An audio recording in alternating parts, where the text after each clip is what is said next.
একটি চিতা একটি ছোট খাঁচার ভেতরে আটকা পড়ে গর্জন করছিল। সে চিৎকার করে বলছিল, কেউ কি এখানে আছো যে আমাকে সাহায্য করতে পারো? আমি কয়েক ঘন্টা ধরে এখানে ক্ষুধার্ত ও তৃষ্ণার্ত অবস্থায় আটকে আছি। এমন সময়ে সেখানে একটি ময়ূর আসে। চিতাটি তাকে দেখে বিনীতভাবে বলে, ময়ূর ভাই, দয়া করে আমাকে এই খাঁচা থেকে মুক্ত করে দাও। কিন্তু ময়ূর তাকে বিশ্বাস করতে পারছিল না।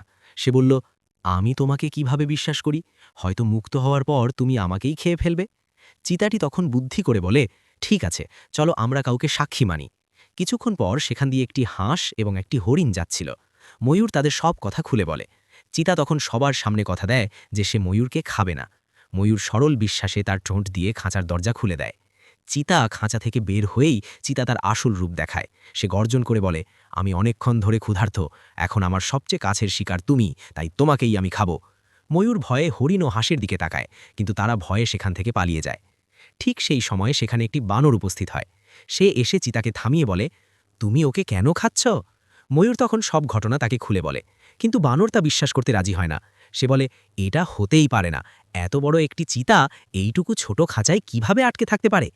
চিতা তখন আত্মবিশ্বাসের সাথে বলে, বানর ভাই, এটাই সত্যি, ময়ূর আমাকে মুক্ত করেছে। বানর তখন বলে, ঠিক আছে, যদি এটা সত্যি হয় তবে আমাকে একবার খাঁচায় ঢুকে দেখাও।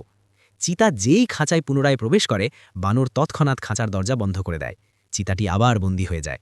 বানর তখন ময়ূরকে বুঝিয়ে বলে, উপকার করা কখনো ভুল নয়, কিন্তু কাউকে সাহায্য করার আগে তার আসল স্বভাব সম্পর্কে জেনে নেওয়া উচিত।